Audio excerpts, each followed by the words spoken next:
കഴിഞ്ഞ ഒരാഴ്ചക്കാലമായിട്ട് വേണ്ടി പ്രാർത്ഥിച്ച് എന്നെ സപ്പോർട്ട് ചെയ്യുന്ന എല്ലാ പ്രിയപ്പെട്ട പ്രേക്ഷകർക്കും എന്റെ കൂട്ടുകാർക്കും എന്റെ കൂടെ വർക്ക് ചെയ്യുന്ന എല്ലാവർക്കും നമ്മുടെ ചാനലിന്റെ മറ്റൊരു വീഡിയോയിലേക്ക് സ്വാഗതം. ഏറ്റവും ലേറ്റസ്റ്റ് വാർത്തകൾക്കായി ഈ ചാനൽ മറക്കാതെ സബ്സ്ക്രൈബ് ചെയ്യുക. ഈ ഡിസംബർ ആദ്യ വാരത്തിൽ ആയിരുന്നു ദിലീപിന്റെ പീഡന ആരോപണ കേസിന്റെ വിധി നിർണയം. അതിൽ കോടതി ദിലീപിനെ കുറ്റവിമുക്തനായി വിധിക്കുകയും ചെയ്യുകയുണ്ടായിരുന്നു. ഇതിനെതിരെ വൻ തരത്തിലുള്ള വിമർശങ്ങൾ ആണ് കോടതിയും ദിലീപും ഇപ്പോഴും നേരിട്ടുകൊണ്ടിരുന്നത്. എന്നാൽ ഇതേ ദിവസം തന്നെയായിരുന്നു ദിലീപിന്റെ പത്മസരോവരം എന്ന വീട്ടിൽ അതിക്രമിച്ചു കയറി ഡ്രോൺ ഉപയോഗിച്ച് അനുവാദമില്ലാതെ സ്ത്രീകളുടെയും കുട്ടികളുടെയും സ്വകാര്യ ദൃശ്യങ്ങൾ പകർത്തി പ്രചരിപ്പിച്ചത്. ഇപ്പോഴിതാ ഇതേ കാര്യം ഉയർത്തിപ്പിടിച്ചുകൊണ്ട് പോലീസിൽ പരാതിപ്പെട്ടിരിക്കുകയാണ് ദിലീപിന്റെ സഹോദരി. നടിയെ ആക്രമിച്ച കേസിന്റെ വിധി നിർണയിച്ച ദിവസം തന്നെ ദിലീപ് കോടതിയിലേക്ക് പുറപ്പെടുന്നതും തിരിച്ചു കോടതിയിൽ നിന്ന് തന്റെ പത്മസരോവരം വീട്ടിൽ തിരിച്ചെത്തുന്നതുമായ ദൃശ്യങ്ങൾ മാധ്യമങ്ങൾ ഡ്രോൺ ഉപയോഗിച്ച് ചിത്രീകരിച്ചു ടെലികാസ്റ്റ് ചെയ്തിരുന്നു.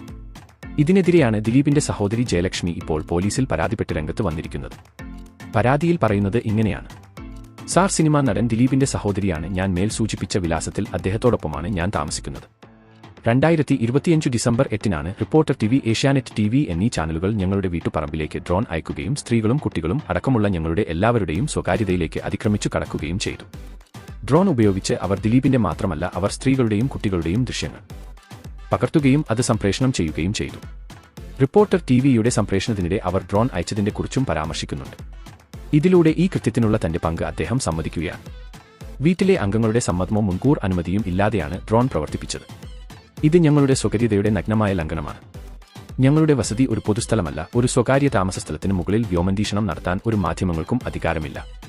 ഇതെല്ലാം അവരുടെ വാണിജ്യ ലാഭത്തിനും നേട്ടത്തിനും വേണ്ടി മാത്രമാണെന്നും ഇതിനെതിരെ നടപടികൾ എടുക്കണമെന്നും എല്ലാം സൂചിപ്പിച്ചു റിപ്പോർട്ടർ ടിവിക്കും ഏഷ്യാനെറ്റ് ടിവിക്കും എതിരെ ദിലീപിന്റെ സഹോദരി എസ് ജയലക്ഷ്മി പോലീസിൽ പരാതി കൊടുക്കുകയാണ് ഉണ്ടായത്. ഇങ്ങനെയൊരു നീക്കം അവരുടെ ഭാഗത്തുനിന്ന് ആരും പ്രതീക്ഷിച്ചു കാണില്ല എന്നത് വാസ്തവമാണ്. എന്നിരുന്നാലും ഇങ്ങനെയുള്ള പരാതിയിൽ നിങ്ങളുടെ അഭിപ്രായം എന്താണ്? ദിലീപിന്റെ സഹോദരിയുടെ ഭാഗത്തു ആണോ ന്യായം, അതോ മാധ്യമങ്ങൾ ചെയ്തതിൽ എന്തെങ്കിലും ശരികൾ ഉണ്ടോ?